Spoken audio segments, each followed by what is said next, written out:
guys, and welcome back to Sweet and Sour Soccer. The World Cup is over, and I've got to say, I think it was an amazing tournament. And of course, the final, in my opinion, undoubtedly the greatest final ever, certainly in my lifetime. But we are back to club football. It started this week, of course, with the Carabao Cup.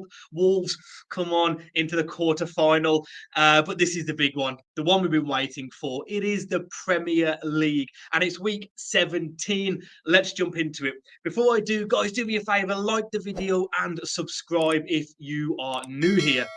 First up is Brentford versus Spurs. Brentford going along okay. They've only lost one in their last 5 in the league. They're sitting 10th.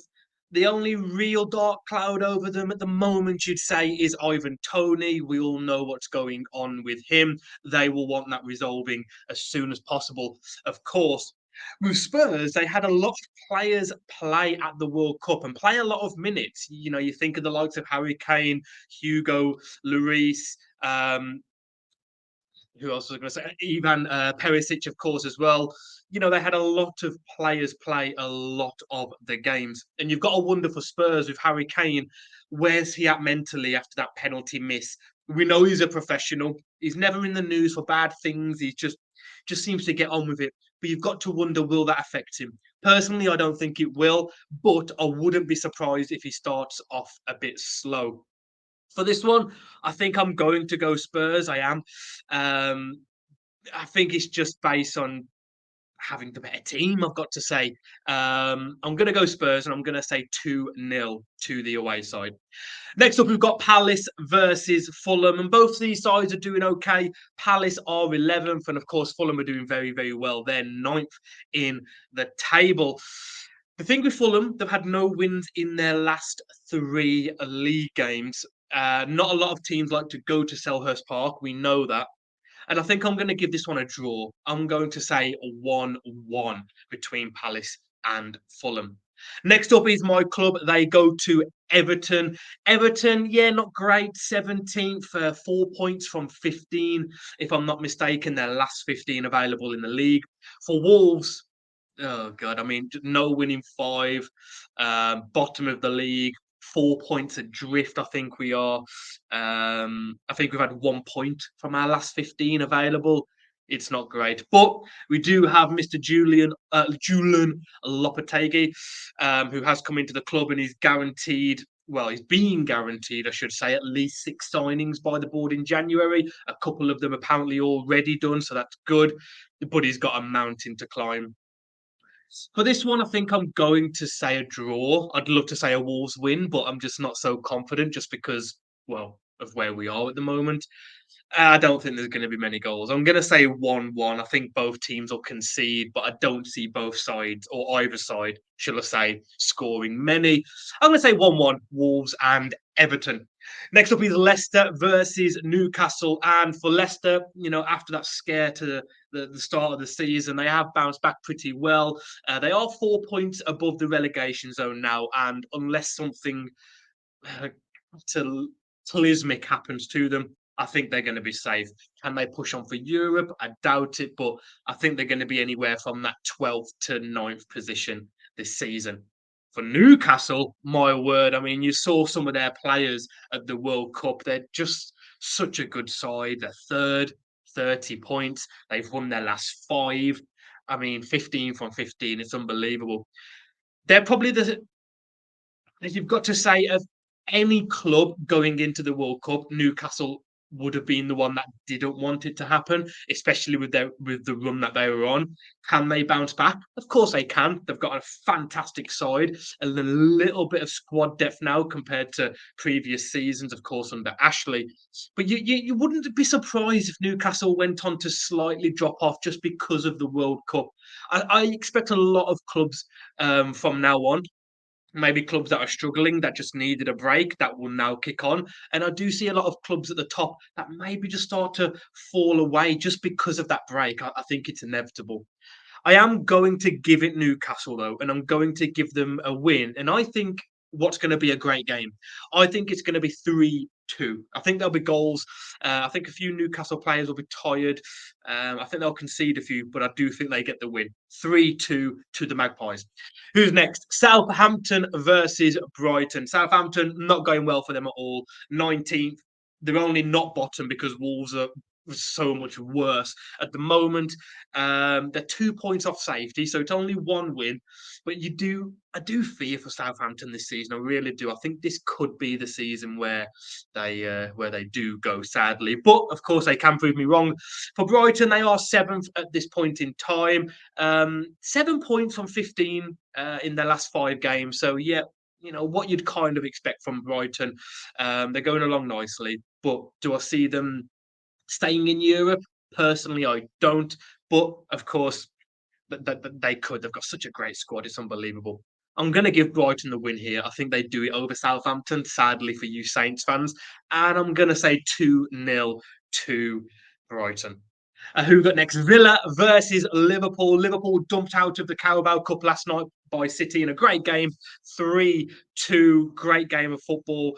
For Villa, 3 wins from their last 4, and they are sitting in 12th. So, that decision to get rid of Gerrard looks like a good one at this point in time. And when you've got Emery in charge, you've really got no fears of going down. It's about time Villa started to kick on. We know how big of a club they are. They haven't really been in a position to challenge for Europe since the Martin O'Neill days. The likes of Ashley Young, Gareth Barry, James Milner, they had such a great team back then, and they should be doing better. And I think under Emery, this is the best chance they're going to have in a long time to do that. For Liverpool, they're 7 points off fourth.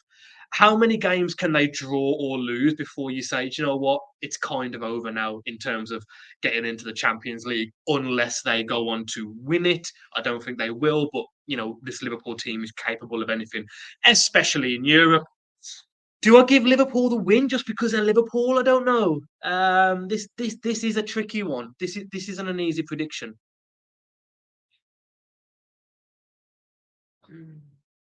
I think I'm gonna go a draw. Don't know why. Villa at home and make a lot of noise, the whole 10 especially. I'm going to go a draw. I'm going to say 2-2. I don't know why. I'm just going to say 2-2. And if I look like a genius, I'll take it.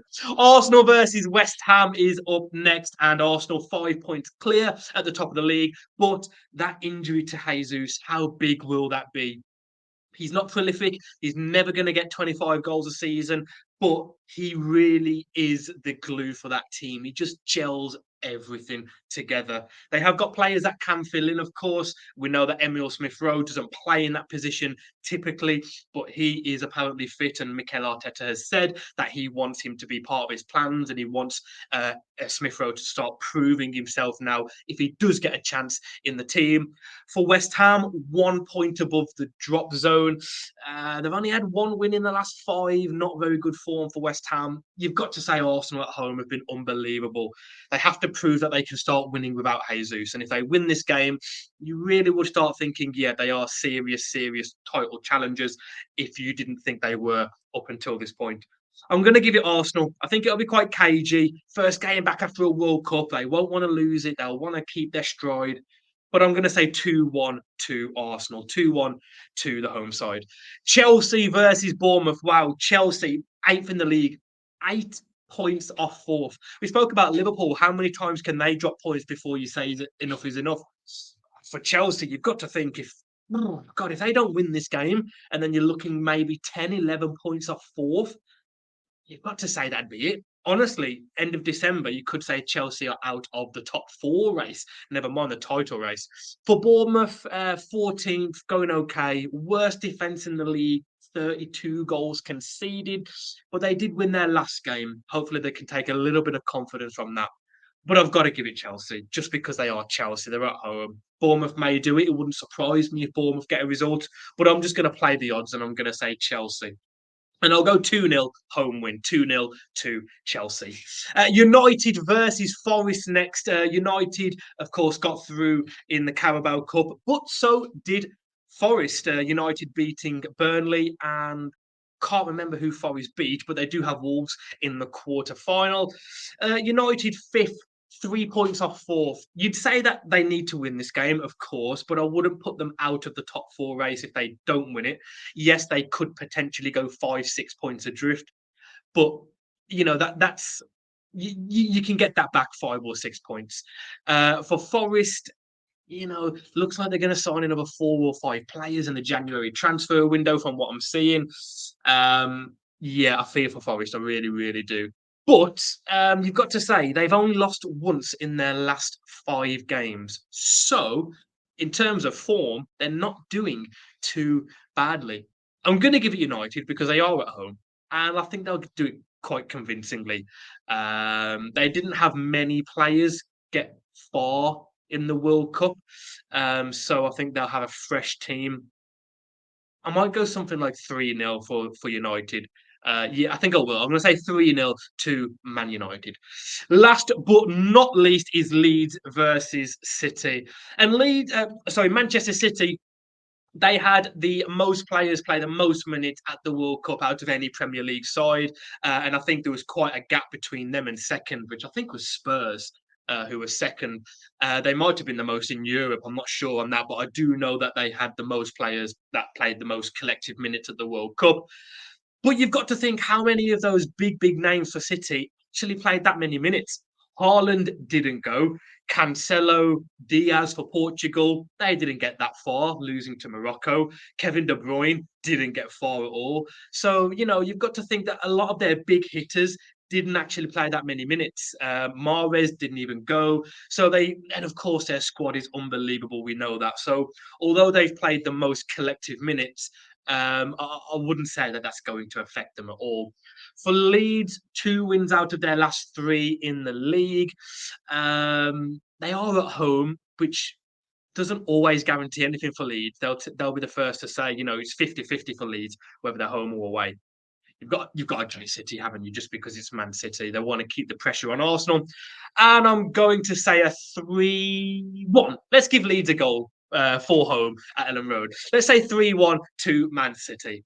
Guys, do me a favour again. If you're still here watching, first of all, thank you. Hit that like button. Please subscribe if you are new here. We're going to be doing a lot of content now that the Premier League and club football is back in general. Stay safe. Have a fantastic Christmas if you don't see my face again before, and take care. Bye-bye.